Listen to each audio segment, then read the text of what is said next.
Okay, it's good to have you on.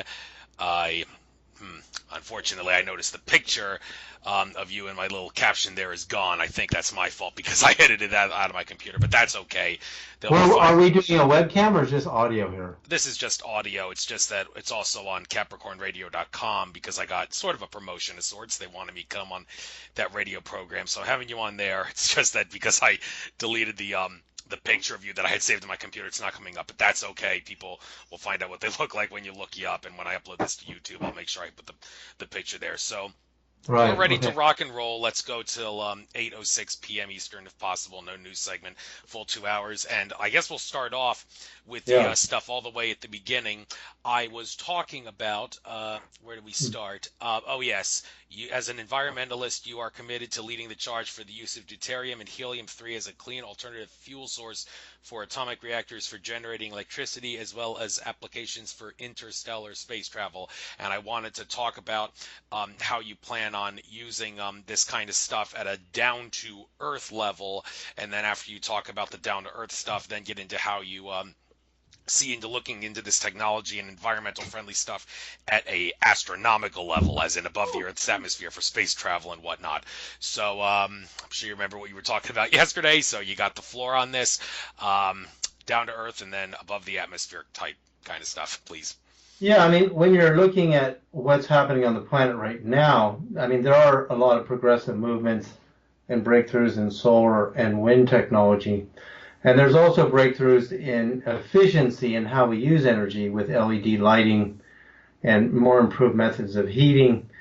But in the area of really, not being cheap with energy and wanting to really be able to use energy in space applications, I spent 20 about 22 years planting trees in British Columbia, during the spring, summers, and many falls. I planted like 1.3 million trees, which is hard to believe. When I say that to people, they're saying that's impossible, but it's not impossible when that's what I did for my job. And I've done oil spill cleanup. I worked in the field of even reusable shopping bags, landmine and bomb detection. I worked with a physicist in that area. I worked as a defense contractor in Irvine, California, doing that kind of work. And then, Magwitch, the same physicist that I worked in the bomb detection with, was one of the leaders in the world in the nuclear fusion movement. And everybody knows that, the type of nuclear energy we use today is fission, which is a splitting of atoms. It's actually the slow fission of uranium and sometimes you use plutonium and sometimes you use tritium and deuterium in some of these reactors. But for the most part, the type of nuclear energy we're using today was initially the idea of a nuclear reaction. If you could make it safe, would provide you the most power and the longest type of battery use energy and the smallest compact sources of power available. In fact, there are some new areas where there's the ability to make safe nuclear batteries for electric cars that would run for years and years before you needed to recharge, and you'd have tremendous power. But the way we slow fission uranium today, you're basically using the heat from the reaction to boil water to turn turbines and get electric power, and you lose about 60% of your real energy when you convert it through steam engines, basically. So all those nuclear power plants are really just a bunch of steam engines. I don't know how many people really understand that. And you're losing most of your energy in that conversion process. But nuclear fusion, and the type of fusion Bogdan Castle Magwitch is working on, was totally benign environmentally. It was fusing deuterium and helium-3 reactions, which our sun is fusing hydrogen and helium. So deuterium is a heavy form of hydrogen. And so that would mean a completely clean source of power that the reaction converts directly to electricity, obviating the heat cycle, so you don't lose your 60%. You have a very efficient type of miniature reactor. In fact, Magwitch has spent maybe 30-40 million dollars, actually be like more like 80 million in today's dollars, on 3 prototypes. And when he got to the 3rd prototype, the U.S. Air Force at Kirtland Air Force Base in New Mexico, Major General G. Lamberson did these computer feasibility studies on these Super Cray 2 computers to simulate whether he would succeed at attaining fusion or not.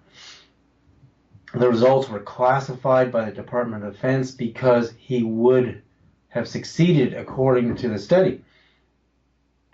And that means he would have displaced all of the existing nuclear power plants that we piggyback to take uranium and turn it into plutonium, weapons-grade plutonium for nuclear bombs.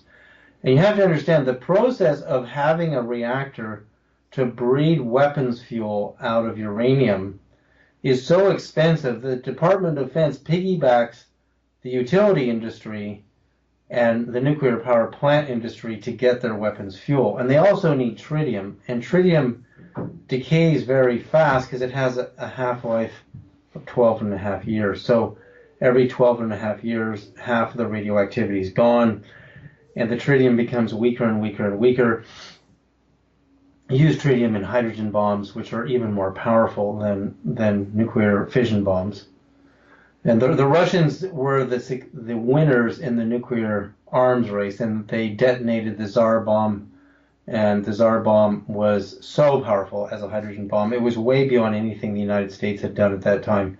And that's when President John F. Kennedy signed the peace treaty and said, let's end this because the Russians are really beating us, and we don't really want to do this, destroy the planet. But hydrogen bombs were more successful environmentally because they didn't leave huge amounts of residual radiation behind, whereas the conventional warheads do and did, such as in Hiroshima and Nagasaki in Japan. So what that all means when it comes down to energy is you need the Department of Defense needs the power plants to get their weapons fuel for their bombs. And when you come along with a benign source of power that in a square meter, you have 1 billion watts of power, the feasibility study said at Kirtland Air Force Base, and continuous power.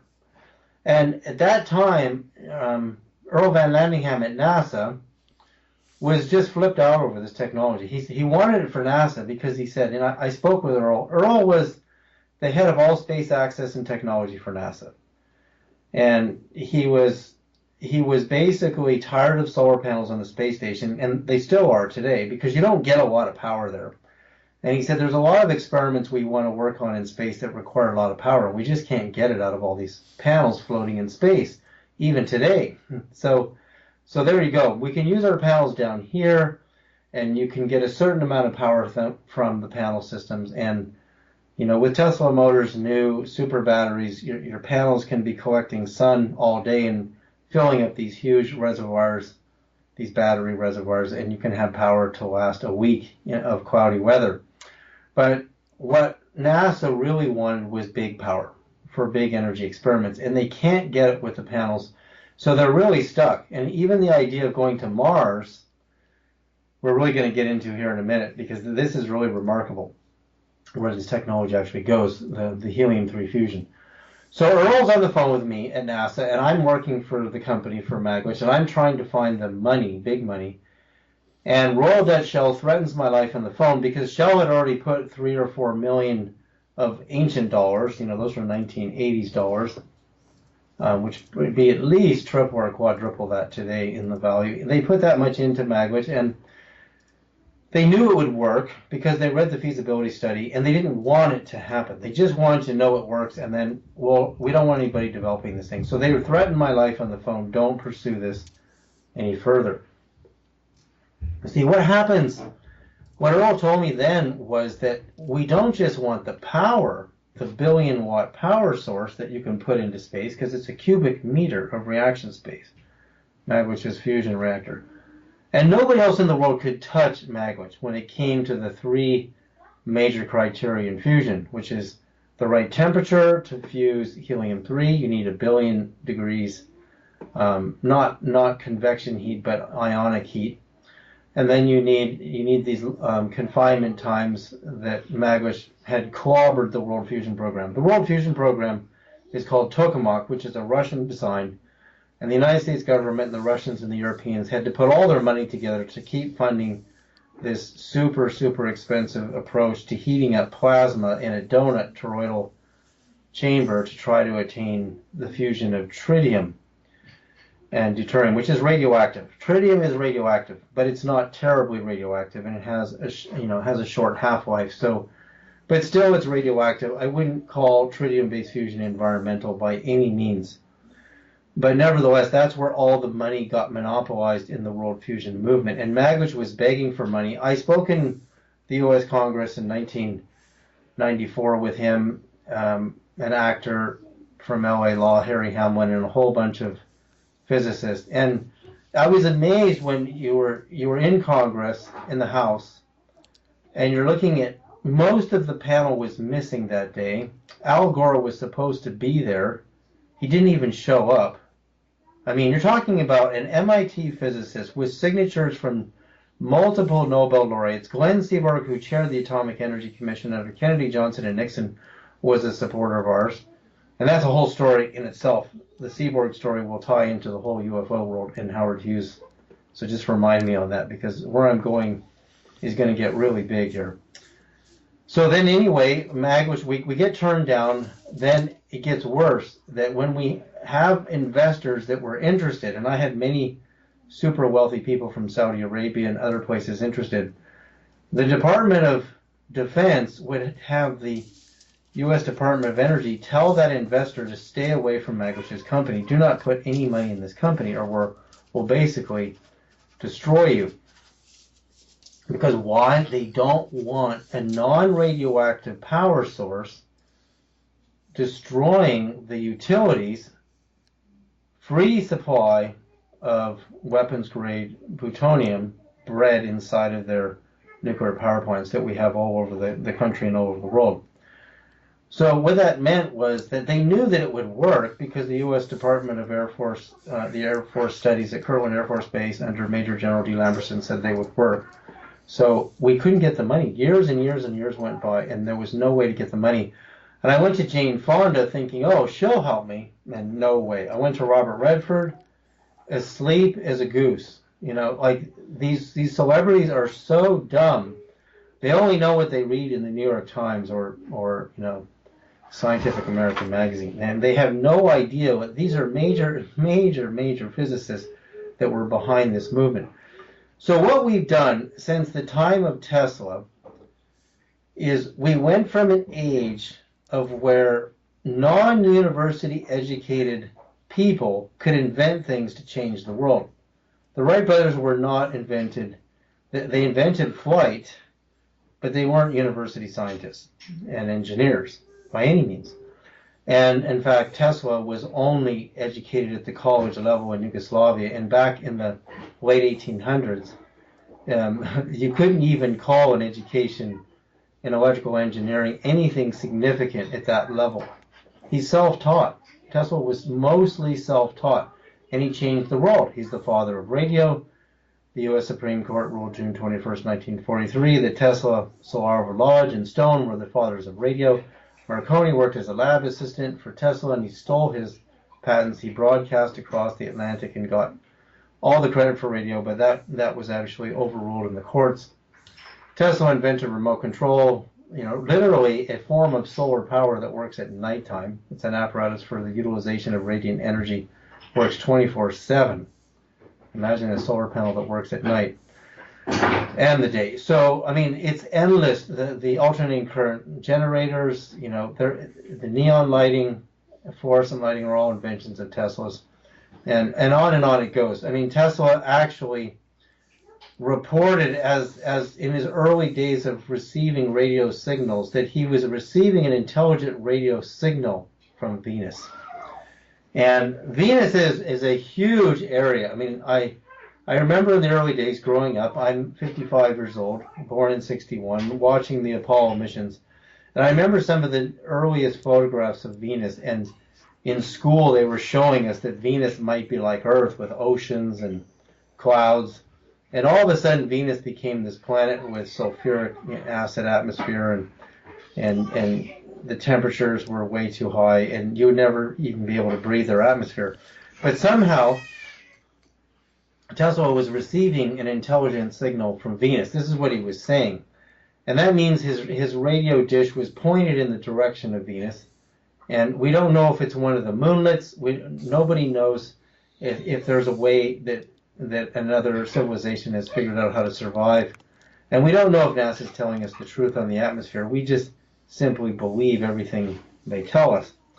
But what's happened since those days, where anyone could be self-taught and actually come up with inventions, is that universities started to slowly usurp and take over the position of being an investigative body for anything that was to be new and under the sun. And if they didn't verify that it was real, and if one of their scientists that were educated in their universities didn't invent something, then they don't even want to look at it.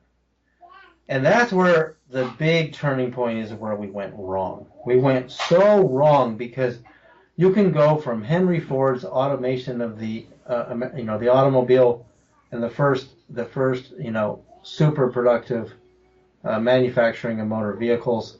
You can go all the way down the line to the world's greatest inventions, and most of them started in the United States. Not all of them, but most of them did. Alexander Graham Bell was Canadian. He was supposed to be the father of phones, of phones and talking on telephones. But what happened is Bell Labs and AT&T Labs started doing research into solid state physics, the power of crystals. And this research led to one of the most important inventions in the history of the world. And this is where good, educated scientists were born out of American universities, but they still, at that level of education, you didn't have a transistor, and you didn't have a crystal oscillator, and you didn't have a lot of the components that went into building radio and television.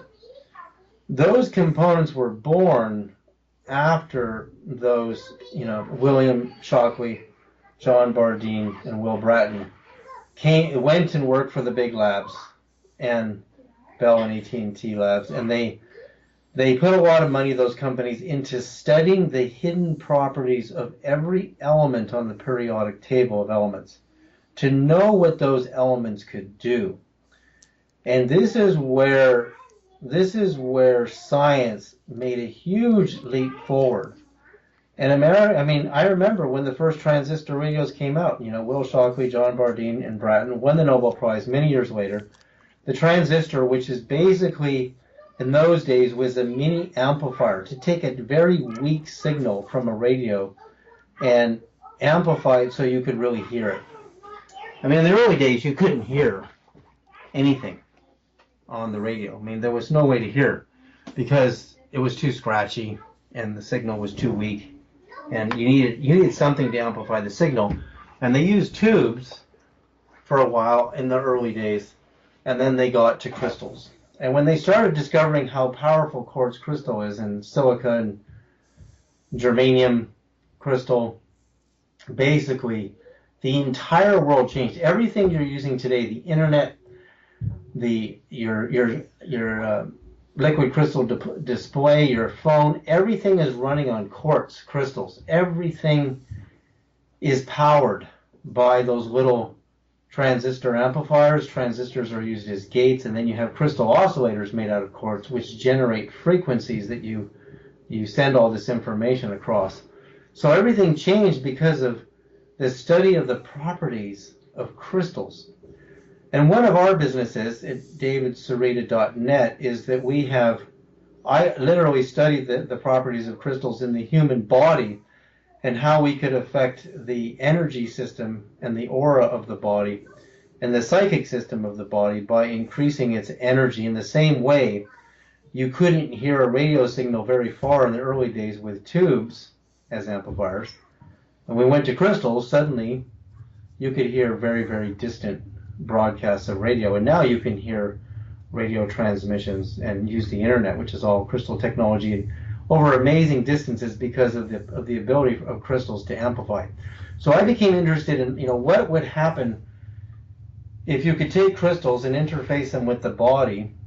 And I started walking around with a voltmeter barefoot on the ground in Sedona, Arizona, and noticing the differences in the energy and the voltage in my body walking over certain types of rocks, and then getting all kinds of different types of crystals and holding them in my fingers and seeing if there's any voltage changes there. And there was significant changes. And then we got good aura cameras, and we could see there was an improvement of the aura when we're touching crystals. But it got better when I found a way to program crystals with frequencies and vibrations. And today I can take any audio file of any vibration, and I can program crystal jewelry with it so that when it touches your skin is electrical. You can measure voltage on your fingertips in the millivolt range. And when you interface by touching our crystal pendants, then you could see these dramatic improvements in the human aura, the light that is photographed emanating from the body. And that meant increased telepathy. And a lot of the people who wear, for example, our pendants, between couples, will report amazing increased telepathy, which is exactly the same way crystals as transistors improve the ability to allow us to hear very clear radio broadcasts without all this static. I mean, I remember, getting my first transistor radio for $5 in Berkeley, California, when my brothers and I won some money at the horse races with my dad, and you're tuning the dial and you're hearing all this static, but you can hear the baseball game, right? I could hear Willie Mays is up to the plate, and so but there's all this static, but that you couldn't even hear that without the crystal. So imagine yourself that you are basically psychic, but you're hearing mostly static. That's why we're not very good at it. And being a meditator every day now for 37 years, I didn't believe you needed anything. Who needs a crystal? Who needs anything to improve my state of meditation? You don't need to be codependent on anything. But then I found that all these yogis and mystics, the Tibetans and the Indians and even the Christians all over the Bible, you'll see that God has vast displays of different gemstones throughout the Bible, and the uses of those gemstones by the angels and God is very prolific, and you have to ask yourself why that is. And so I started studying what each different type of gem is made out of, every different type of gem. And I came upon these experiments by a physicist named Raymond Chow at Berkeley. This was in the 90s, and Chow had run lasers through quartz crystal sheets, which is silica. Glass is actually the difference between glass and quartz is only oxygen. There's an oxygen bond in a quartz crystal that makes quartz harder than glass, but it's basically they're all made out of silica. And Chow was running lasers through these layers of quartz, and he was causing light to go faster than light speed. And that just outraged the physics community. So I called him up. I had connections in the physics community. We had a long conversation on the phone, and he didn't seem to know why the signal was going faster than light. But I basically looked at the solid state structure, the crystal lattice geometry structure of the different types of materials he was running the lasers through. And I said, I know why it's going faster than light, and I told him. And it's in my very famous Galaxy Clock video, which is from 1999 era, and my first film, Evidence the Case for NASA UFOs. And many people have asked me to do a whole new video on the Galaxy Clock, which I'll probably eventually do one day, but it's very, very advanced stuff. And when you make videos like that, there's not very many people who can follow you. But the Galaxy Clock shows geometrically how to break the speed of light. And I could see that the quartz crystals had the geometry and the ability to break the speed of light. And I knew exactly how it was happening. So then I realized, there was all this talk about tachyons and faster than light energies, and there was a way to communicate with other star systems and inversely receive messages from other star systems way faster than the speed of light through this type of technology. So that led to a huge revelation for me. I mean, I was able to engineer technology that you can put under your bed and open literally a line of communication with almost any star system you want and have tremendous experiences and contact experiences with those beings. And we'll go more there a little later. But what I want to get into now is when I realized what Raymond Chow was doing by sending these lasers through crystal, I realized that I could engineer a device that anyone could use, a very small device, where we could generate true tachyon energy, but we would program the gems with harmonic vibrations. See, crystals and gems, when we pull them out of the ground, we're violating them. They're actually spiritually alive. And they're basically disturbed when you buy, for example, you buy a conflict diamond. It may look really pretty, but it isn't vibrating pretty because it's been violated and the miners who took it out of the ground were badly abused and the rich people got all the money. And the crystal is a living being. The diamond's a living being. It knows what's going on around it. So what we do now is we design, this is brand new. It's barely on my website. And what's happening now is that in the world of acupuncture, we found that if you use compressed light to activate all of your points, you don't need needles. You don't need to go through all that pain. And I realized that why don't we make a laser go through a vibrationally harmonically treated gem, and then you get tachyon energy, and then you also get the true color vibration of a real gem instead of a fake color. Like just a green light bulb for green light therapy is not true green. What's true green is using an emerald and sending a green laser through an emerald and then hitting your acupuncture points with that. And that's a new product we have. We use flawless man-made emeralds because you need them to be perfectly clear for the laser to pass through it. And a perfectly clear natural emerald is $10,000.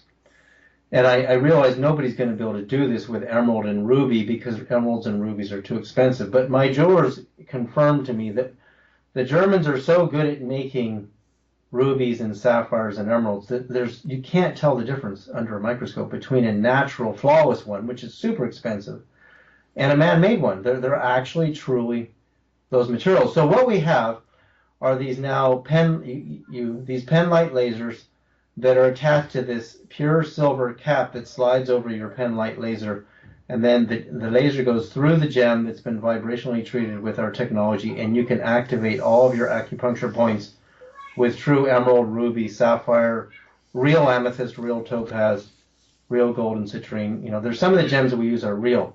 And the results we're getting are phenomenal. I mean, we've been testing this for almost a year now.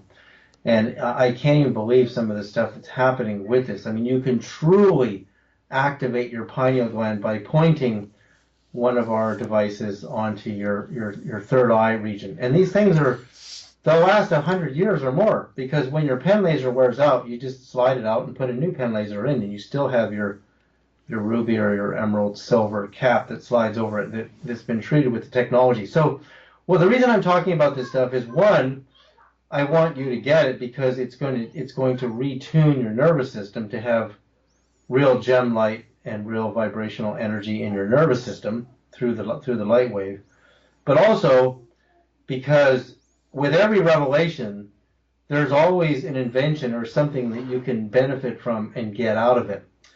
And these little devices are only going to be about $375, depending on the type of gem that you put in it. The price can go up or down, so it's very affordable, and you can keep this for the rest of your life.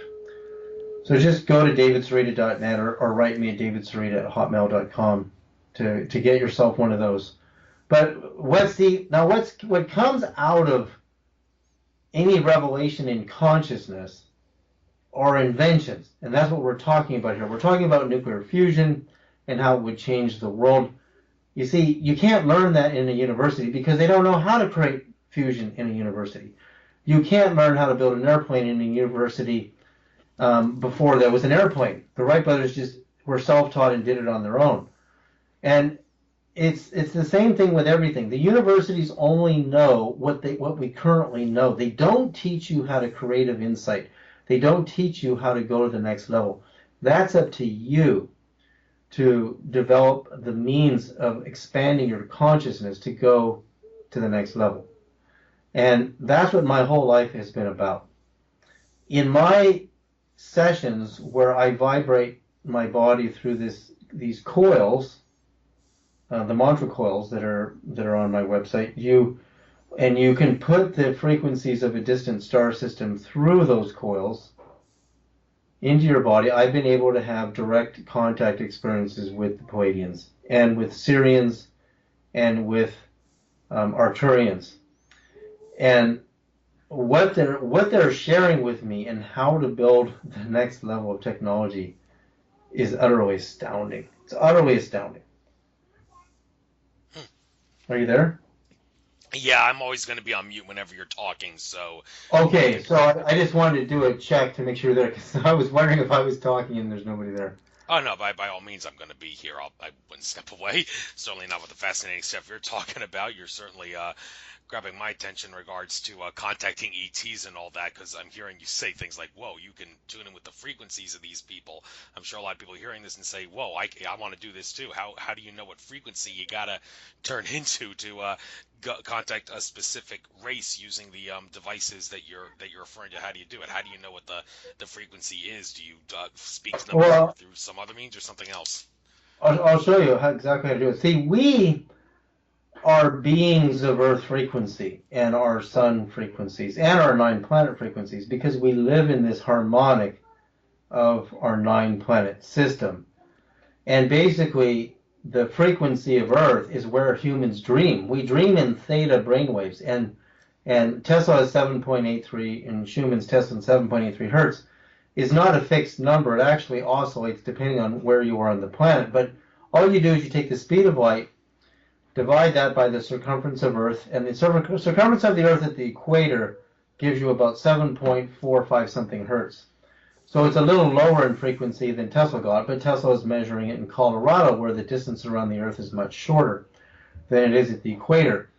So, but it's not exactly even like that. All of the bands of frequencies on a sphere, their lowest frequency is going to be at the equator, and their higher frequencies are going to be near the poles. But then they cross each other, and so you don't always get the same number. But what we do know is we dream at the frequency of Earth.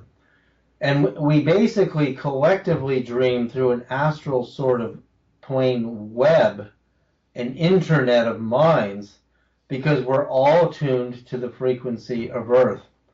But the frequency of Earth and the incoming frequencies of the other 9 planets, which are much weaker for us, basically all fit in the brainwave states that we naturally go into.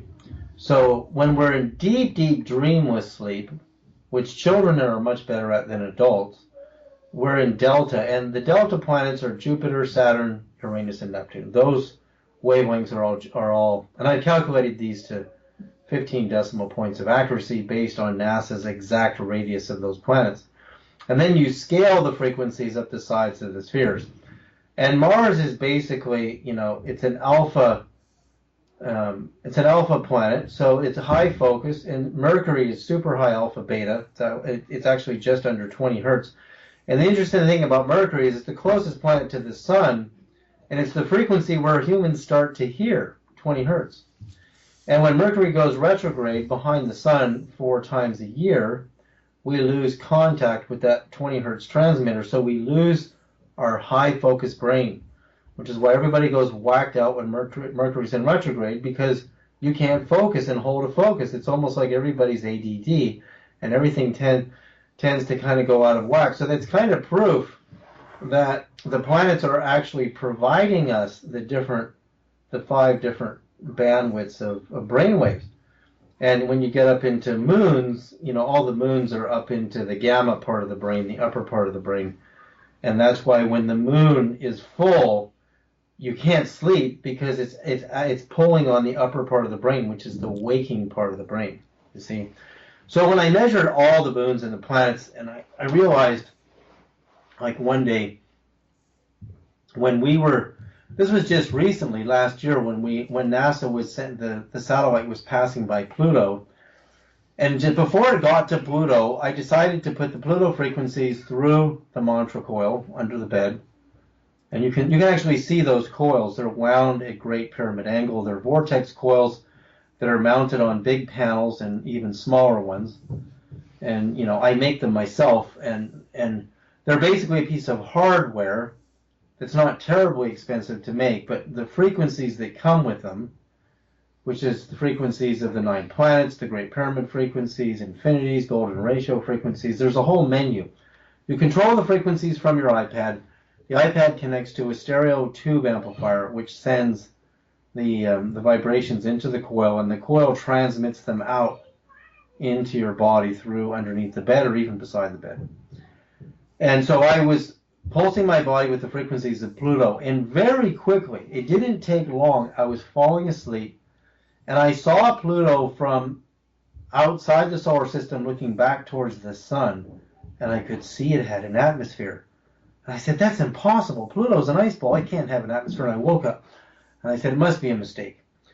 And literally, it was only a few days later that the NASA mission passed Pluto and got photographs looking back towards the sun, and they were absolutely astounded to find out it had an atmosphere. How can an icy planet, which is now not a planet apparently, but it has to be a planet because it has an atmosphere.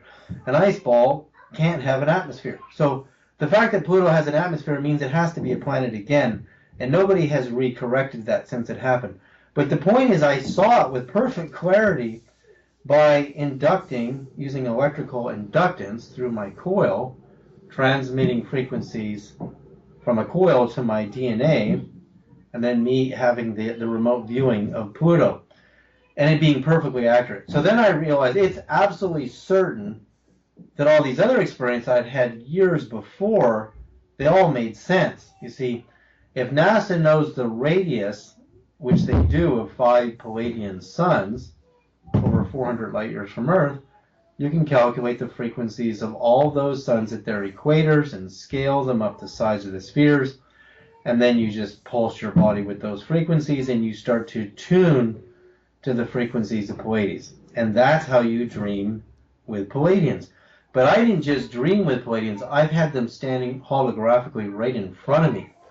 In fact, one night, my wife and I in Sedona both woke up in the same second, and we're both looking at them at the same time. So it was double confirmation. And what they started teaching me, I have to write a book on this. And you can go to my website and you can go download 4.5 hours of my Palladian experiences on a little MP3 file. And, just for, I think it's like $10 or something like that. So you can hear those experiences in great detail. But I've literally had the Arcturians appear as giant spheres of light, of fuchsia white and a kind of bluey purple, and they're floating right in front of me, and I see them with my eyes open, and they're cracking jokes, but they don't have bodies like us. They're just balls of light. And when you tell people this stuff, if you're not trained and you don't understand what it means to devote 37 years of your life to daily meditation, and there came a point in my meditation years that I had these blinding apparitions of Jesus Christ in 1994. They went on for several years, and I can't tell you that out of all the beings and hundreds of star beings and earth beings that I've seen with my eyes open, there's nobody that compares to him. He's literally blinding, the most powerful being this side of the universe. As a mere human, that's all I can tell you. I could go on and on about those experiences, but I can tell you that after the first day that Christ appeared to me in Topanga, California, I had the ability to see with my eyes open spirit beings and star beings. And I've met so many of them. I could write a huge book on the hundreds and hundreds that I saw. But among the most famous that I saw was Princess Diana. It was only the day after her death that I woke up in the middle of the night and there's Princess Diana sitting at the foot of my bed. And with perfect clarity, very forlorn, leaning over, wearing white, a soft white aura, not a bright white aura, just a very soft white aura. And somehow she knew me, and I was like, what are you doing here? And I hid under the covers. I couldn't believe I was seeing her. And she wouldn't go away. She wouldn't go away. And then like 15 minutes later, I lift up the covers, she's sitting on the bed, and I can feel the pressure of her weight on the bed. Why did God in the universe send her to me? And that was something that would take me years to figure out. Just the Princess Diana connection to me was utterly a huge, huge journey to figure out the meaning of. And at first I thought it's because I worked on landmines and bomb detection, and we wanted to solve the landmine problem with her organization, but her organization snobbed us, even though we had, contracts with the military. We were able to find landmines better than anybody with a new type of scanning technology. But I thought that's not it. She didn't say anything to me about the landmines, and I was living in a giant yurt. It's like a big tent with very thick canvas walls on a deck on my father and his wife's land in Topanga, California. You can probably hear my baby girl Astoria in the background there. And so I don't want to go too much into that, but I did get my answer, and my answer, nobody would believe it if I told anybody. So this is what happens when you open your consciousness really deep. You start having experiences of what's actually going on in the universe versus a belief story about what's going on in the universe. We read the stories about our different religions, but we don't have our own experience about what's actually happening in the universe. And I was one of those people that, even though I was baptized Catholic as a baby, and I can attest that Jesus Christ and his wife, Mary Magdalene, are blinding, at the very least, the most blinding, powerful beings this side of the universe, as far as a mere human can even think about. But I can tell you that it's for me, it's not good enough to have somebody tell me, if you believe this, if you get baptized, you go to church on Sundays, you're going to go to heaven when you die. I'm the kind of person who's like, no way, I'm not just going to believe you. I look at the leaders of the churches, look in their eyes, and I don't see Jesus Christ. I don't see them representing Jesus Christ. I'm not just going to believe you. I got to find out for myself what's going on in this universe. And that's what I've been doing my whole life, finding out what is really going on in this universe. And in fact, in the end of my years and years and years, it was about 14 years. It was from 1994 is my first apparition of Christ. From 1994 to the year 2010 is all the years that I saw spirits with my eyes open and star beings. And the last one, my wife was pregnant with our first daughter.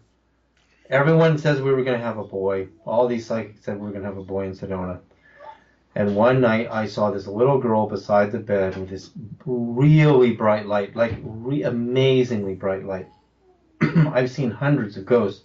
Some of them don't have any light. Some of them have a medium amount of light. Some of them, even Princess Diana, her aura was kind of like a milky white aura. It was nice, but nothing like this little girl beside the bed.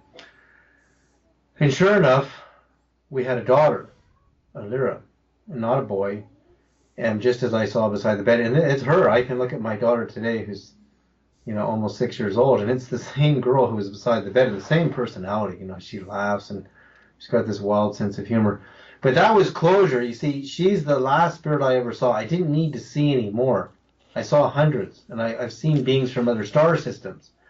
And even the Palladians and the Arcturians and the Syrians that I've seen with my eyes open, as well as seeing them on the astral dreaming planes, none of them, not one of them, equals even a billionth of the light of Christ.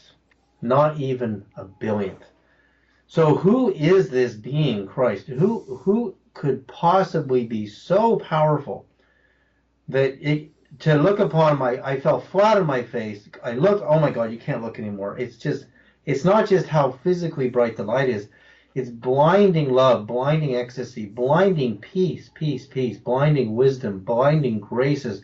The graces make the ecstasy and the love seem boring. The graces are coming from Christ. And so who was Jesus to have come here? And I know there's people who write books that say he never existed and it was all a lie created by the Romans. And it's these, I read every missing gospel on the story of Christ. And I can tell you that the people who write those books don't have a clue what they're talking about. They don't have a clue. The Romans did not want a Jesus Christ. They didn't invent him because he destroyed them. He's the one, and his following destroyed the Roman Empire. The Roman Empire, which occupied England, what is now France, used to be Gaul, and what all the Celtic countries, it was all the Roman Empire. They didn't need someone to come along and destroy it.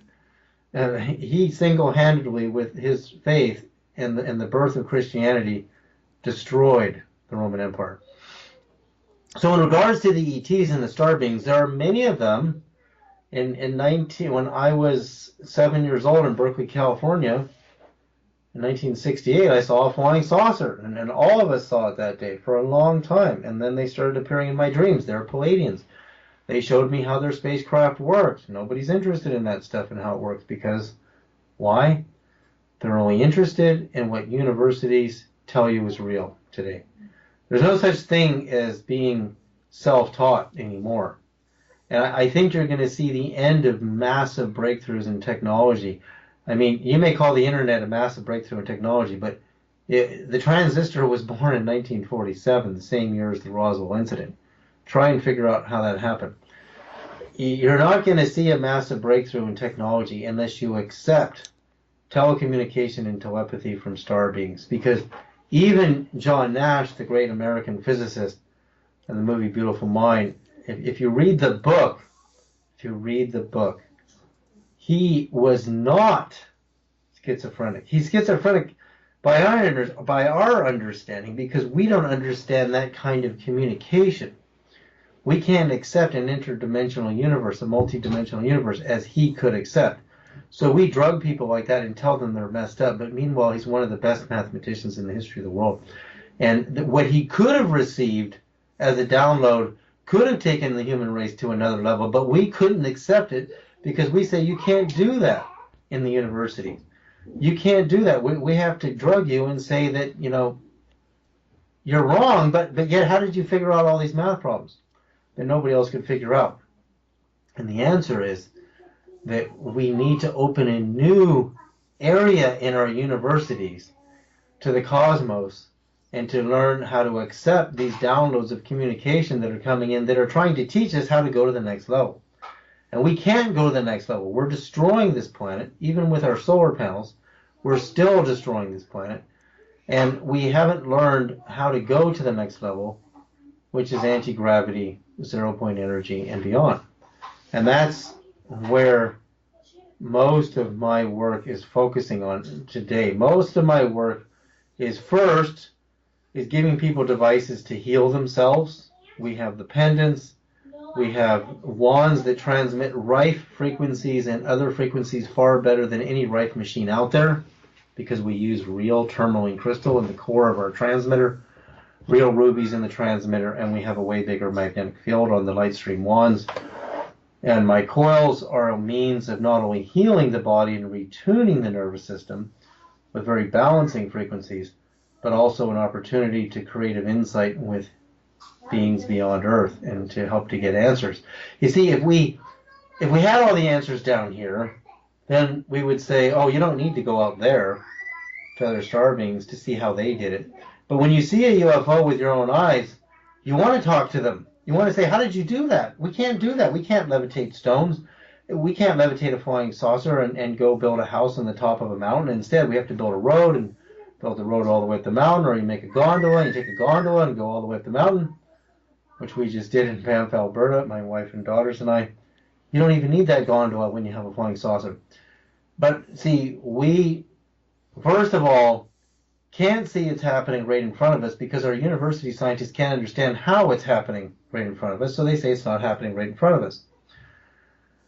And even recently, this transmission that the Russians received from the star HD, I don't have the number right in front of me, but you can go to my YouTube channel, which is David Sereda, Sereda, Spaceman99, or davidsereda.net is my website, and you can see my video on the star. That was, this star was right above our house in the exact moment our daughter Astaria was born, our second daughter, who just turned 1 year old. And this star sent a message to Earth that was received by Russians on a big radio telescope. And I think it was the middle of May, which would have been the period that my wife was in the later part of the pregnancy with her, is when the transmission supposedly hit Earth. And, you know, the reason I know the star is right above our house when our daughter was born is because we saw Vega. Vega is the star in the movie Contact with, you know, Jodie Foster, based on Carl Sagan's amazing novel Contact. It was for the Holy Spirit in our family.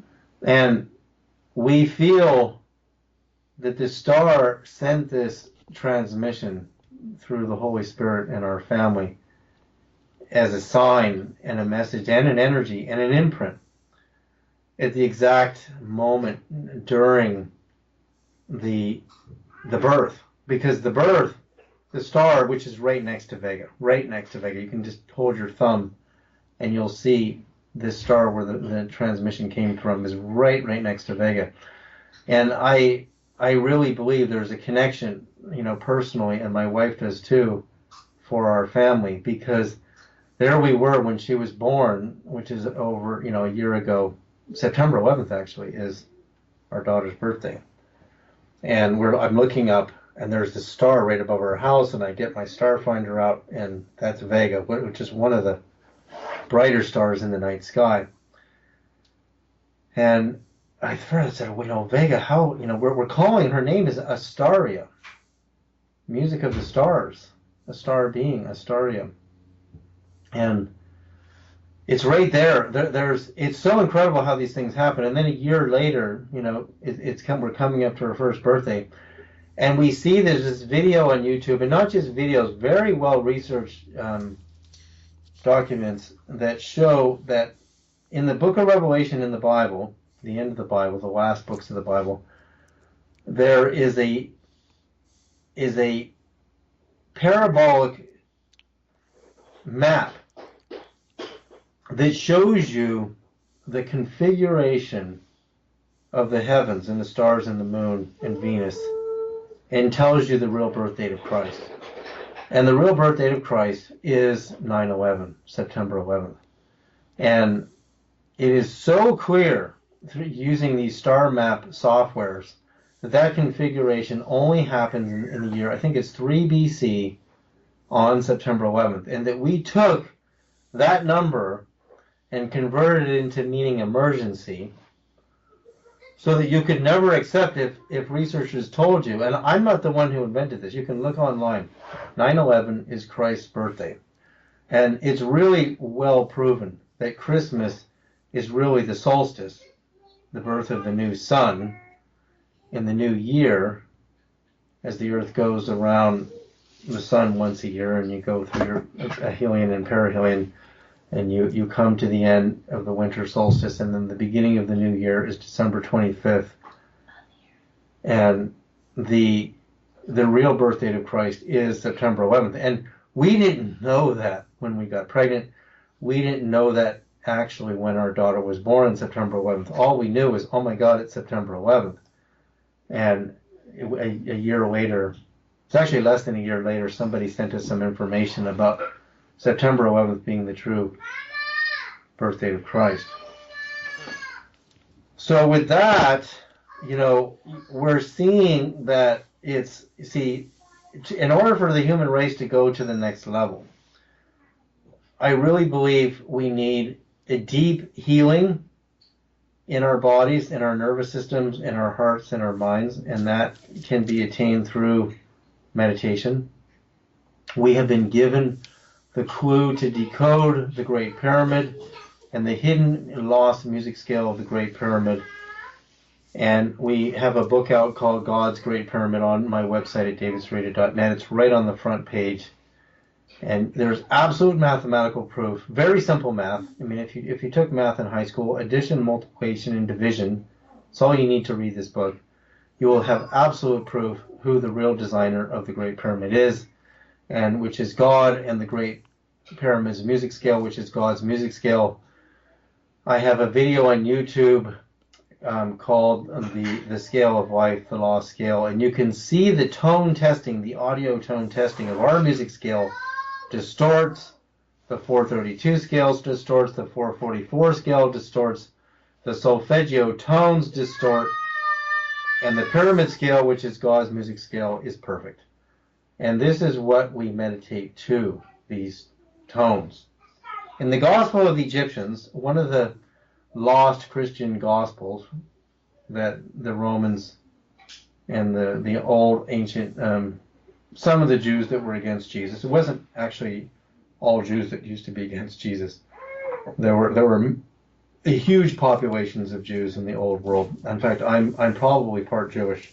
My grandmother, Ukrainian grandmother, the early Ukrainians had to convert to Catholicism to hide from the persecutors of Judaism, and she used to speak Yiddish. We don't know about my grandfather on the Ukrainian side of Sereda. Sereda just means Wednesday, by the way. Just like Cooper, which was my other middle name, last name with my stepfather, and it just means barrel maker. So, names are just, they usually have some sort of simple meaning to them. So anyway, the first stage, I really believe, to heal the human race are these tones that we've been giving. People can take my meditation course, our meditation course, on my website. I have 26 lessons for year 1, 24 lessons for year 2 on flash drive, and you learn how to meditate with these perfect tones, using your voice to intone with vowels the tones you're hearing, really fine-tune your nervous system and your mind and your heart to go into deep prayer and meditation with God. And these tones are a gift, and how I received the information is all in the book, and how that became available for the human race to partake of a most perfect music scale tones, 360 tones with no distortion. There's nothing like it in the history of music. There's nothing like it in the history of music. It's such an enormous discovery that you really, for those of you who really want to deepen your experience with God and the creation and the cosmos, I really urge you to look at the video on the Lost Scale on because you'll really hear, you put good headphones on like I'm wearing now, AKGs, and you really listen, and you'll hear how badly distorted our music scale is. The 432 scale is distorted, the 444, and the solfeggio tones are not a scale because there's no octaves. It's only 9 tones. They are better than our music scale solfeggio, but they are not perfect.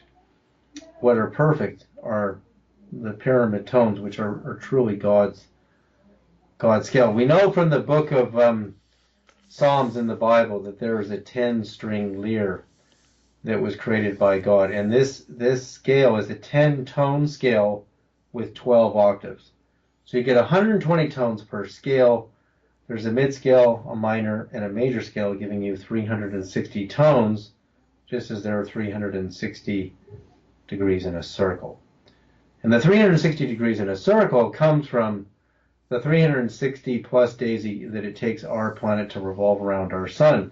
So if you lived on Mars, there wouldn't be 360 degrees, right? Because and if you lived on a Mercury or you lived on another planet, another solar system, it's a totally different count. So all of our math is all based on the 60 base mathematics is all based on the sixes and the hexagram. So anyway, that's a good overview, I think, of where I'm at right now. So, maybe we should go into some questions, to go into the next part. Well, you're my kind of guest, talking like this about fascinating stuff, and I don't have any urge to interrupt you because you're really good at this. This is very, very impressive. And well, I did jot down a few notes and all on the side about things that you said that I want to talk about. First of all, the thing about the circle there, 360 degrees. Now, some people would hear that and say, "What are you talking about? A year is 365 and a quarter days." Well, actually, I'm not really sure on the science behind how this works, but maybe you might be able to better explain it. A day on the Earth, the time it takes for the Earth to spin around, is actually 23 hours, 56 minutes, and 4 seconds. And I believe the proper terminology behind that is sidereal day. Like we got sidereal astrology, we have tropical astrology. A sidereal day is actually the 23 hours, 56 minutes, 4 seconds. And I did look it up on Wikipedia. That was a while back, though. But maybe you could help people make sense of how it is that we give days 24 hours when in reality it's a little shorter. And just like how every so often we have to, like the Julian calendar didn't work because it was 365 days even. You had to go to the Gregorian calendar, which was 365 and a quarter days. But then we got to add the leap years to accommodate because it's not exactly 0.25 days. But you don't really see that when it comes to the rotation of the Earth on its axis and how that may factor into the whole thing about degrees in a circle. So could you maybe help connect dots and also, if you know anything about this, explain how that whole sidereal day that's a little less than 24 hours is accommodated for? Well, see, I mean, this is really covered deeply in my course in year 2 on meditation and sacred geometry. See, it says in our Latinized version of the Bible that God created the world in 6 days, but it really isn't 6 days. It's the six, or the hexagram, the six-sided geometry. And so everything was base 6 or base 60. So you have 60 seconds in a minute, 60 minutes in an hour, and degrees, minutes, and seconds are all 60s, right? So you have 60 degrees, 60 minutes, and 60 seconds in a sextant and measuring the degrees. So it's the Earth, it takes 365.2422 days to go around the sun, but it's actually you have to be accurate to, at least 20 decimal points for that to mean anything. And that's known as sidereal time. But we believe that the Babylonians counted 360 days and created the 360-degree circle. But the Babylonian and Egyptian mathematics, which is really some of the oldest math on the planet, really, there might be evidence that there really was a 365-degree circle. But if when you're really precise, it would be 365.2422, and then the decimals keep going. And the more decimals you add, and then you compare it with the ancient world, you start to get into the question, is how did they know it better than that? So there are some theories that 360 degrees was what they counted using a sextant, but that wouldn't be accurate in today's terms. So a circle should be 365 and a quarter degrees per circle, right? So your geometries, like your six-sided geometries, when you get into the 6 days of creation, is really, when you look on the periodic table, you can Google the periodic table, and then you look up the crystal lattice of all the elements on the periodic table. And there's this whole, I think there's like 10 or 12 geometries, and I cover this very deeply in our course, that everything is made of on the molecular scale. So you get atoms bond in a cube, right? A cube has 6 sides. So you have all these elements on the periodic table that are known as cubic. And then you get, the cubes actually have 6 pyramids with 45-degree slopes all put in. So if you, in a cube, you don't just look at a cube as a flat cube. You look at a cube on the periodic table of elements, and you look at an element that's cubic faced and cubic centered, And then you'll see that there's 6 pyramids inside the cube. So again, 6 and 6. You keep seeing the 6. And then you'll see a hexagonal structure, cylinders that are, elements that are made out of 6, sided cylinders. But when you count the 2 ends, then you have an 8, right? So you have a 3-dimensional cylinder, but it's based on the 6. And in fact, all of the elements on the periodic table are based on the 6. And that is very fascinating. On our planet, the way crystals form in both metals and in electrolytes, which is like quartz crystal or salt, for example, everything has a crystal structure. And the fact that those are all 6 base is really remarkable, because it means when you look at what a polygon is, so you go from a single point, singularity, to a line, which has 2 points, the beginning and the end of the line.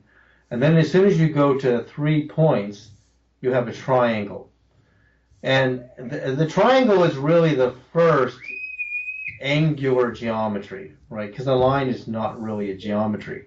But you could say a circle is a 2-point geometry, because you have an inner circle face and an outer circle face is 2 points, or even a sphere, right? A ball, like a beach ball. You have the inner skin of the ball and the outer skin of the ball. So that's 2. But then you can also interface 2 circles together and cross them over to their midpoints, and you now have the Vesica Piscis.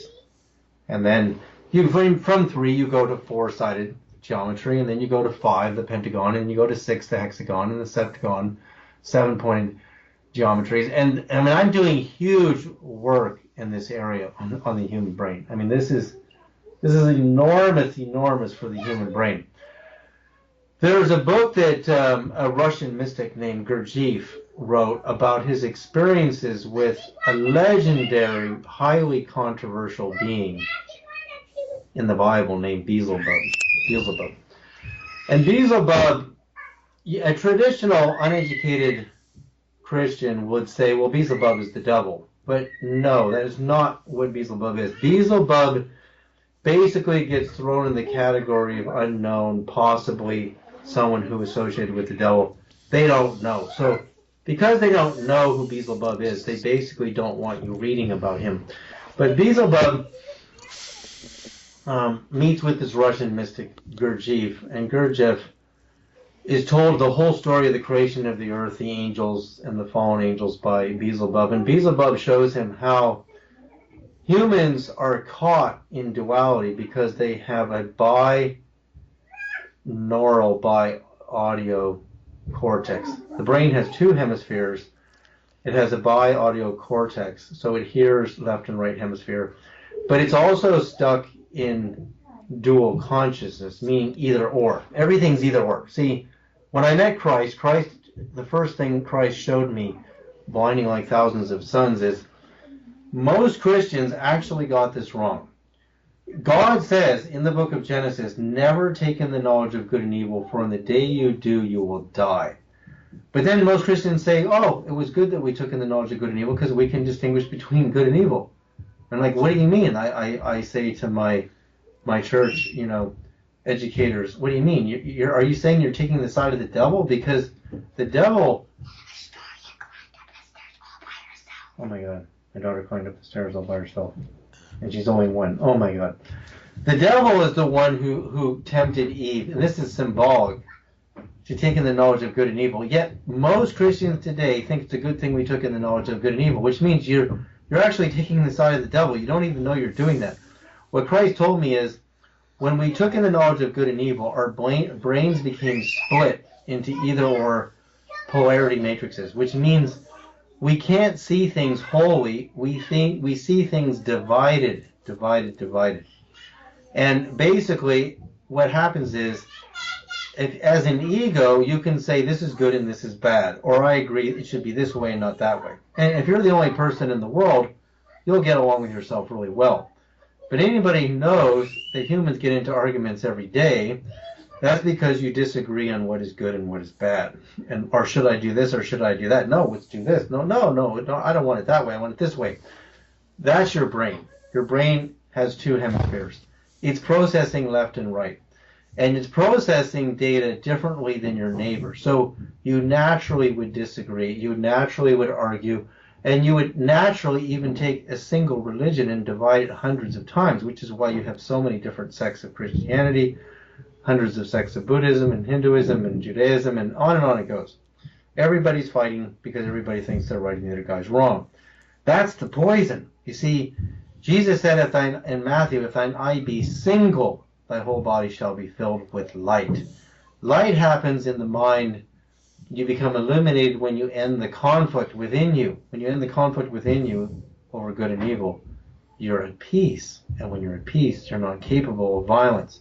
You're only capable of violence when you disagree with somebody and you get really frustrated and you hit them over the head or do something else crazy. So we do that because we think we're right and they're wrong. What Gurdjieff was told by Beelzebub is that the angels, there are different levels of angels, and they have 4-plex brains, 8-plex brains, 12-plex brains. So basically, you look at the brain as a geometry, and we're basically just a Vesica Pisces, a left and a right hemisphere. We're stuck in duality consciousness. But as soon as you get into quadruplex brains and 8-point brains, trying to help with everything. And what happens is you start to see things holographically. You start to see things in quadraphonic sound, and then you get into more and more geometries in the brain, and pretty soon you're no longer stuck in dual consciousness. You're advancing into a holographic brain, and you start to see things more holographically rather than narrowband focus. It can either be the right side of the brain or the left side of the brain. It can't be both. And that's how we fell from grace. We fell from grace because we went from singularity, light, to a polarity matrix. And when you look on the quantum level of all the atoms on the periodic table, you'll find that they're made of dual pairs. You'll have taus, anti-taus, muon, anti-muon, electron, anti-electron, and on it goes. Every particle that quantum physicists are discovering always has an antiparticle. So everything is in dual pairs. But I believe the observer actually has most of the role in what it perceives. It doesn't know how to see the rest because the brain is a binaural, bi-audio brain. And audio is frequency. It's not just the frequencies that are in the audible range of 20 to 20,000 hertz. It's the whole matrix of the way the brain is working. Audio is below hearing and above hearing. Audio basically is just part of the band of frequencies that make up the entire visible light and the full electromagnetic spectrum. So the brain is trapped. It wants to put things in a polarity. So what I've done is I found in this scale, this perfect music scale in the Great Pyramid, I found that the Great Pyramid had these uneven side lengths on the base, and that those uneven side lengths were harmonic wavelengths that were slightly out of phase, which is what you need to produce binaural audio. Binaural audio to ultra consciousness requires two frequencies that are not the same number, but they have to be harmonically out of phase as opposed to disharmonically out of phase. So the pyramid has harmonically out of phase 4 and 8 sides, and then if you know how to find the 10, like I did, you find the 10 points.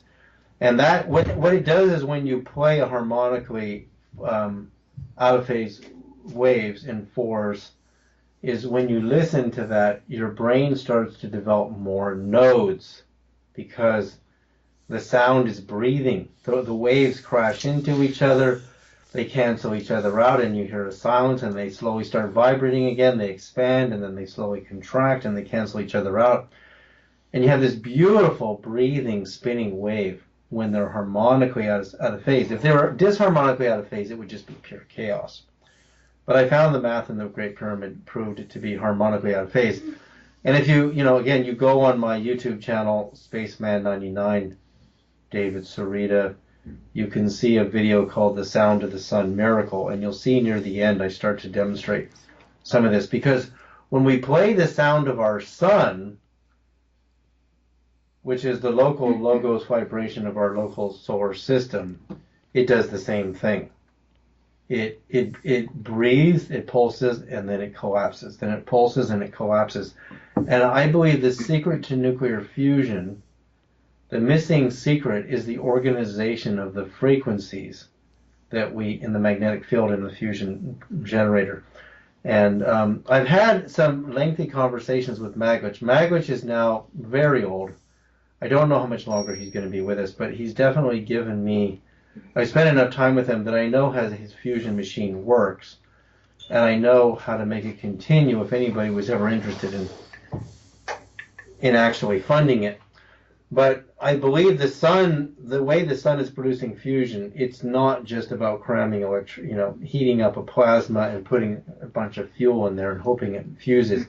I think that you have to have these timed waves to cause the waves to collapse in on each other, and then expand and then collapse in on each other. And the fusion takes place during the collapsing wave, on itself.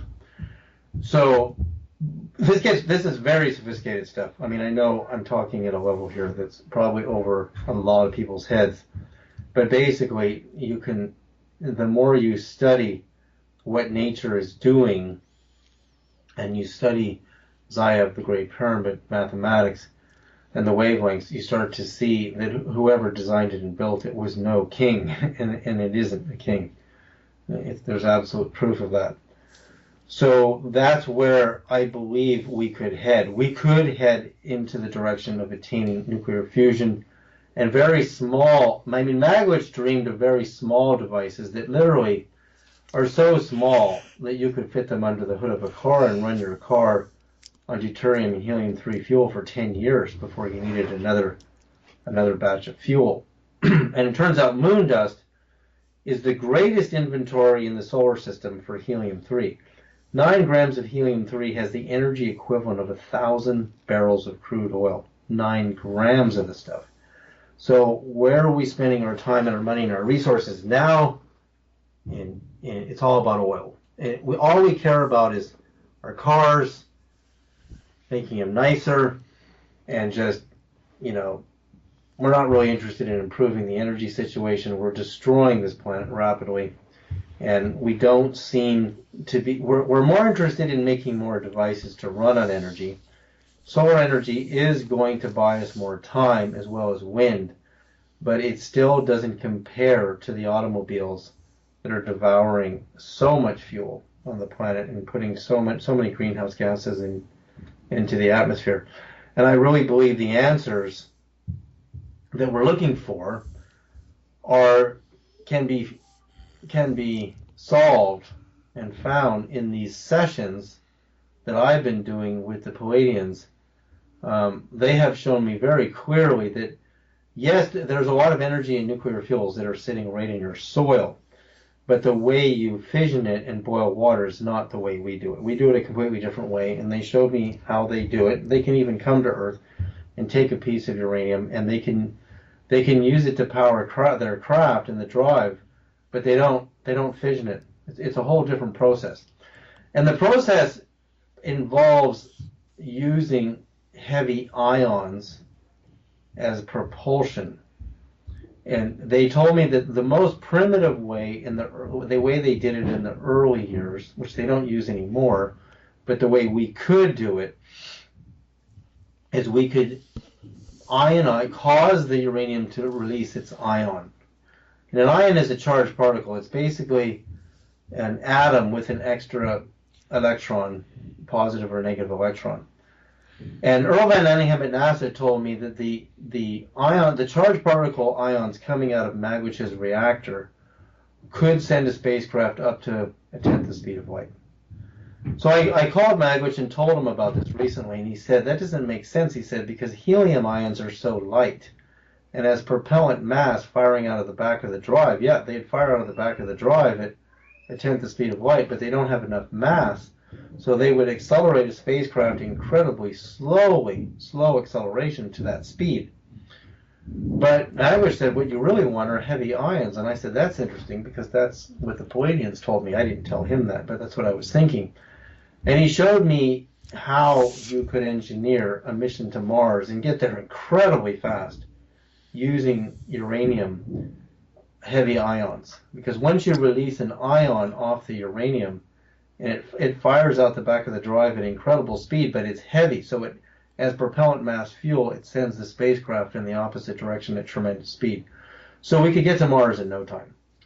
Basically, you don't need the technology. You could get there in days with a heavy ion drive. But basically, again, the universities are controlling everything. You get out of school, you become a rocket scientist engineer. They don't know how to think like this. They don't even know how to think like Magwitch does. And their money goes in the directions that these high-ranking professors tell them this is where you should put money because this is all we understand right now.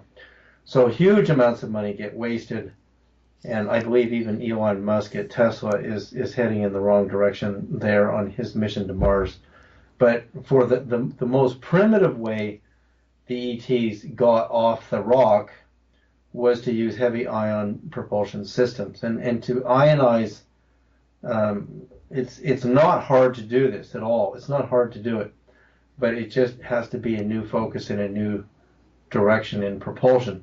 But the way they really do it is they graduated past the heavy ion rocket drives, and they started figuring out how to cancel out the mass gravity effect, and reduce the mass gravity of the craft. And once the craft is as light as a photon, it takes a tiny amount of energy to go to the speed of light and beyond.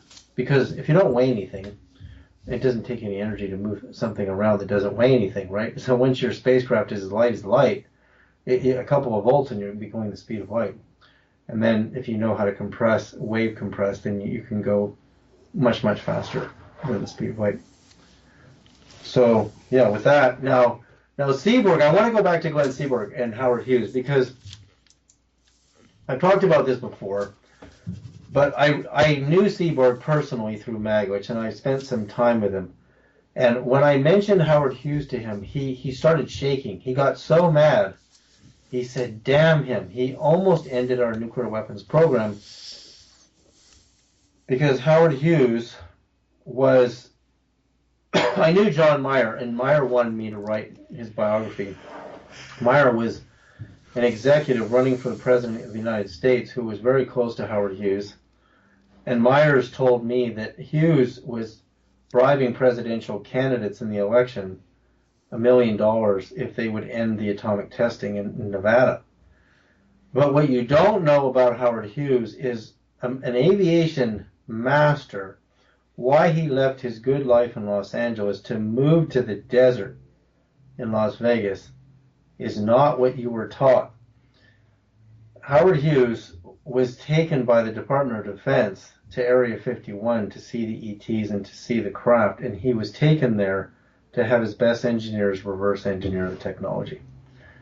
So Area 51 is basically the creation that Hughes was brought in on for his expertise in aviation, because Hughes Aircraft and Hughes Engineering was the most advanced company in America at that time to look at the issue of how these craft were working.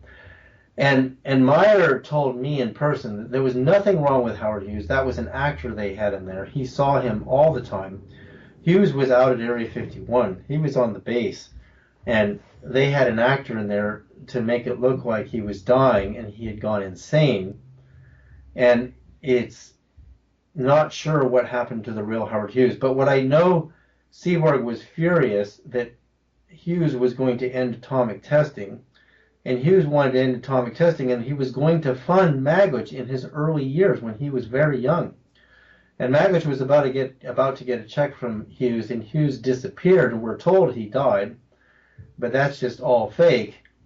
And the real Howard Hughes had deep involvement in Area 51 and the reverse engineering of alien flying saucer technology. So we know that we've done it. We know that we already know how to do it. A lot of the UFOs people are seeing are ours. But what we don't know is who's in control of it. And Hillary Clinton and Trump are, Clinton's talking about looking into the UFO issue, but I don't believe she'll get anywhere near the truth. And I don't believe she really cares. I think she's just doing it to try to get some publicity because there's a huge population out there that wants to know the answer about Roswell and what's really going on at Area 51 and what have we truly reverse engineered. But what I know about Seaborg is he was so mad, there's no question in my mind that he would have killed or removed Howard Hughes as head of the Atomic Energy Commission because he wouldn't have anybody messing with his bombs. Because Glenn Seaborg won the Nobel Prize with Macmillan for the discovery of the explosive uranium isotope that led to the development of the first atomic bombs. And Seaborg was a genius, but he was a very dark man. And I sat down with him at the Lawrence Berkeley National Lab up on the hill in Berkeley, and I told him where I saw the flying saucer in 1968, and he has 37 levels above top secret clearance, which his assistant Albert Giorso told me in person. And Seaborg said, we're not developing anything like that. We don't have anti-gravity. He said, whatever you saw, we don't have it. He didn't laugh in any way. He didn't say you're crazy, you saw a flying saucer.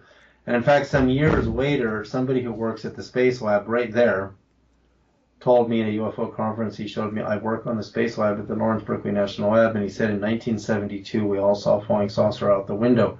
So there's a portal in Berkeley, is my point. There, in my film From Here to Andromeda, you know, my wife and I and our dog came upon the schoolyard where I went to school as a little kid, and some kid had drawn a little chalk drawing of an ET right there. I mean, we didn't draw that. This kid drew it, and we found it, and we photographed it, videotaped it, and put it in the documentary. And that was proof to me that other children were having the same experiences that I had, and they were just continuing. And they've been appearing and coming through Berkeley for a long time. Once these ETs open up an energetic portal, it's very easy for them to move in and out of the system that maintains itself. It takes a lot of energy to open these interdimensional vortices up, but once they're open, they stay open. Now, Roswell was... See, we tested the first atomic bomb at Trinity site in New Mexico, 1940. Trinity, I think it's 1945, is when we bombed Japan. Trinity site, Trinity, New Mexico. Trinity test, July 16th, 1945. So 2 years later, July 1947, you have three crash. You have UFOs that were being pursued all over the United States. Well, can you hold that thought for a moment, because you just read my mind. But right before you mentioned Roswell, I was actually going to ask you: is there possibly any truth to the idea that all those Roswell and the other crashes, regardless of who the ETs actually were and where they came from, do you think the whole purpose behind that was so the ETs in question wanted humanity to reverse engineer the craft so they crashed it? I mean, they would say the idea is ridiculous that ETs could travel across the cosmos and be so incompetent as to somehow crash on when they get to the Earth. It's so counterintuitive. It's ridiculous. Someone thinks, okay, that had to be done on purpose for the sake of humanity being able to back engineer all those crafts. So does that make sense? And then after you answer that question, please continue with what you wanted to say. Yeah, I mean, there's no doubt that there's a corresponding pattern. I mean, I believe the bombs, Trinity and the other explosions in New Mexico, opened up a portal, and the portal made it easy for ETs to come in and out of. And they saw our future, and our future did not look good. And Boyd Bushman, my friend at Lockheed, said we had developed the Tesla death ray at that time, and Tesla's death ray was in development at Wright-Patterson Air Force Base, according to government documents I have, before the Roswell incident. I think they were in development in 1943 is when they started, and Trinity was July 16th, 1945. But there were some other big explosions before Trinity. The question is whether they were nuclear or not. They were detonating TNT on the stands there before, but they might have even done nuclear explosions before. But the point is, it's July 16th, 1945, And the Roswell incident is like July the 8th, 7th, 6th, 5th. Nobody, even some people say it was even the 4th. But there's 3 crashes. And according to Boyd Bushman's report, we were chasing the flying saucers all over the states. And it looked like the saucers were all heading back to New Mexico. And I think they were heading back to the vortex to go back through. And we shot, there were 8 saucers reported on July the 7th or 8th in California at the air base in Southern California. You know, the Muroc Field, it used to be called Muroc Field. It's now called Edwards. And that's well documented in the FBI files. So they were just hovering there. And we didn't shoot them down, and that was the same day, right? So it's not like they crashed on purpose. I think we shot them down. I think there are also good reports in these FBI files of kids that built toy flying saucers that levitated, and there were several cases all over the country leading up to the Roswell incident. So I think the ETs, just like they did to me, they appeared to me after I saw them. You know, everybody saw them that day in Berkeley, and they got into our minds and they showed us how the craft worked, but I had no ability to reverse engineer and build that, what they taught me. But there were some kids that were much older than me, and they knew how to build it. And these are well documented. These are in my film from Hero Andromeda. There's well documented in photographs. One kid worked for Chevron at a gas station. He must have been a young teenager. He built a 30, 40-inch aluminum disc, and it was hovering. He had radio tubes inside of it. They took it apart. They took pictures of it. Where the heck did he get this idea? And he test flew his saucer July 7th, 1945. He's test flying it the same day as the crash. A little toy flying saucer. So the point is, I think the ETs came through the portal. We opened up a portal with the advent of exploding nuclear weapons. They came through, just like now with the Large Hadron Collider, they're opening a portal. It doesn't mean they can't do it without it. It just makes it super easy for them to cross, because there's a multi-dimensional layers to the universe with which John Nash discovered. He proved it mathematically. John Nash, I read the book on him. He actually proved mathematically how the multi-dimensional universe works. And it wasn't accepted very well at Princeton at that time. But I believe in very, very high circles, his mathematics in the multidimensional universe is probably very well accepted. But that's, I think, what happened. Because you have 3 crashes in and around the basic area of where the nuclear testing was going on, but a few years later. So there's time dilation, too. You have to, account for time dilation. I mean, when I was taking physics in school, in my early days in physics, that my physics teacher, I gave him a time dilation theory, and I hadn't read anything on Einstein's time dilation theory. And he said, this is very similar to Einstein's time dilation. And he said, you're very young. He said, how did you figure this out? And I said, it just came into my mind, and I wrote it down. And he said, this is Einstein's time dilation theory. And I said, oh, great. I totally understand it, because I did it myself without even reading Einstein's time dilation theory. But you see, you look at why did the crashes happen 2 years later, within days of the Trinity, and you have to account for those, the wrong number of days in a sidereal year as well, right? So July 16th, 1945, 2 years, and then you have time dilation on top of that.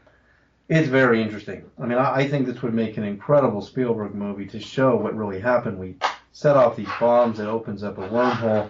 ETs come through. They start appearing to kids in their rooms at night, and they're trying to teach them how to build real flying saucers so that your future doesn't turn out the way it is today, and you have a better future. And we ignore all that, and somebody hired those kids who built those flying saucers because they worked. We know that from the J. Edgar Hoover released FBI documents. It's very clear they were flying, and they didn't throw them in the air. They were hovering. So the point is, this is how we get information. It comes through a download. It comes through consciousness first, and then we manifest and build something. And if you build something and it gets accepted by the universities, it can change the whole world. But today the problem is the universities. They're the biggest problem. They don't understand that they're not in control of creative thought. there are some good scientists coming out of the universities with some good ideas, but they're a barrier to the free thinking, self-educated. There's a point in my education where I left and I said, I'm just going to continue teaching myself. I don't want these guys teaching me. So with that, I got to get going because I'm out of time on my end. Oh, you are. Oh, you are. All right. Well, that's fine. We Yeah. got an hour and a half. So, I mean, I didn't even have to interrupt you in the slightest bit, and I think you pretty much covered everything that I could have possibly had questions for. So, are you out of time now, or are you going to run out of time in a couple minutes? Well, I can just say I just want to go over some of the things people can get on my website, and then yeah, I'm out of time. All right. At your end, you can't talk. You're saying you can't talk anymore because Skype will shut down. No, it's not Skype. It's my family. I have to get to I'm my sorry. I'm children. sorry. But by all Yeah, means, family will take priority over this. I can yeah. understand that. So, all right, yeah, your website.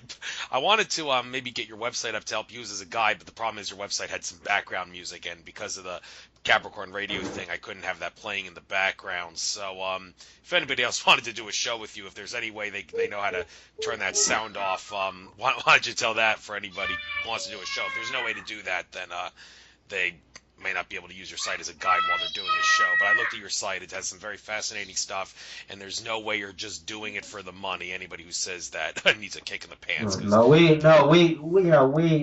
we hire and pay a lot of people to do the work. We live on a pretty modest salary between our family. We're definitely not rich. There's nobody. I mean, I'm trying to raise money for my new film, God's Great Pyramid, based on the book because I know that most people don't read anymore. I know big time publishers who are telling me book sales are tanked to all-time lows. So I wanted to make God's Great Pyramid into a film. So I have a GoFundMe / David Sereda, Sereda, and I've only raised $50. I mean, it's pretty pathetic. I mean, I think Stephen Greer's raised $250,000 for his next film, and I've raised $50 for my next film. $51. One guy put up $51, and I'm a professional filmmaker. I mean, my films have 30, 40 million views on the internet, from Dan Aykroyd Unplugged on UFOs, Evidence the Case for NASA UFOs.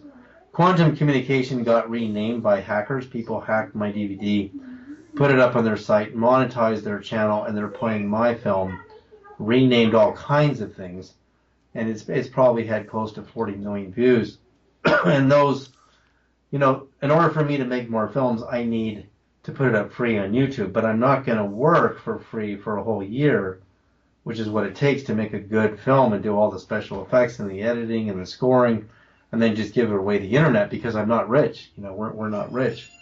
We're probably living on $40,000 a year here with a family of four. So it's not, I can't do this, people. I can't give you all this free everything. So when you buy our products, you're actually helping support the continuing of our research and our mission.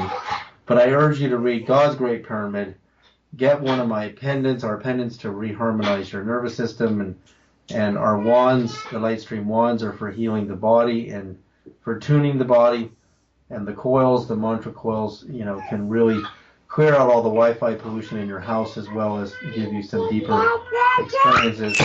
And we have the meditation course, and now I have these new acupuncture gem laser lights to generate tachyon energy in all your acupuncture points, plus to get the real energy of the light of these gems in your body and really superpower your nervous system.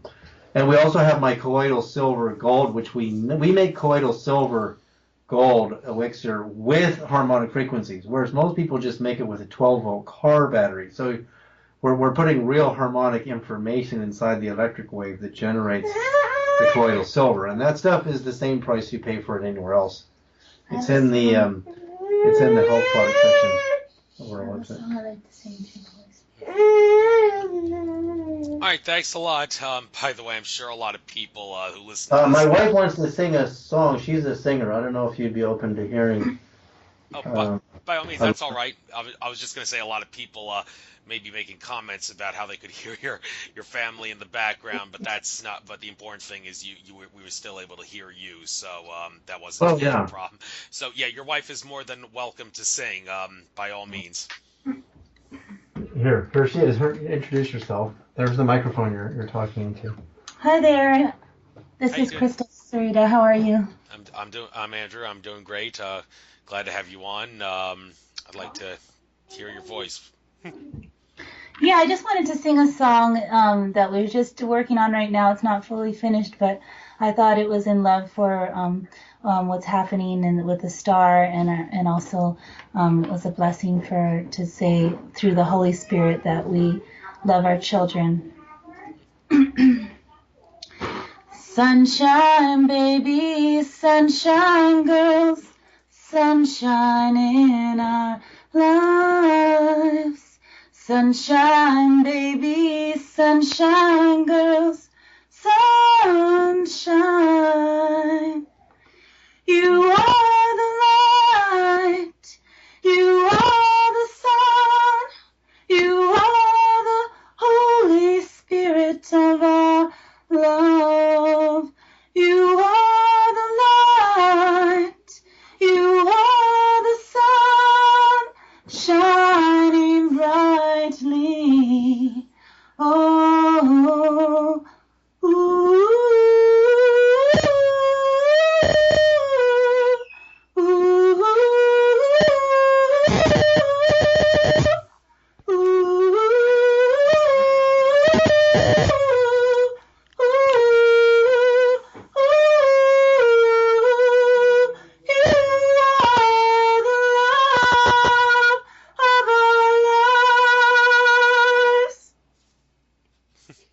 so that's just a little bit of a song we're developing right now for our children.